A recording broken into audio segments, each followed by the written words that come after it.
যারা আমাদের এখানে যৌনকর্মী আছেন তারা কি স্বেচ্ছায় এই পেশায় আসছেন? যে যৌন এটাকে আমি পেশা বলতে রাজি না। যদি এটাকে পেশা হিসেবে স্বীকৃতি দেওয়া হয় তাহলে আপনি কি আপনার ঘরের মা বোনকে এই পেশায় পাঠাবেন?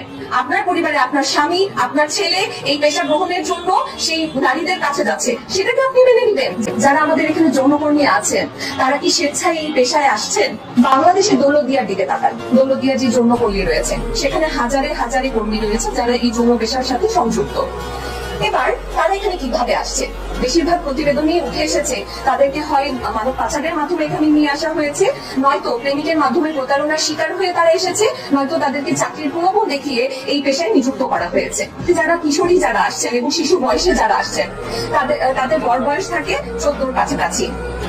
এবং এই শিশুদেরকে যাতে খুব দ্রুত এই পেশায় নিযুক্ত করা যায় এবং এই পেশার উপযুক্ত করে নেওয়া যায়, এজন্য তাদের শরীরে দেওয়া হচ্ছে স্টেরয়েড হরমোন, যাতে করে তাদেরকে মোটা তাজা করা যায়।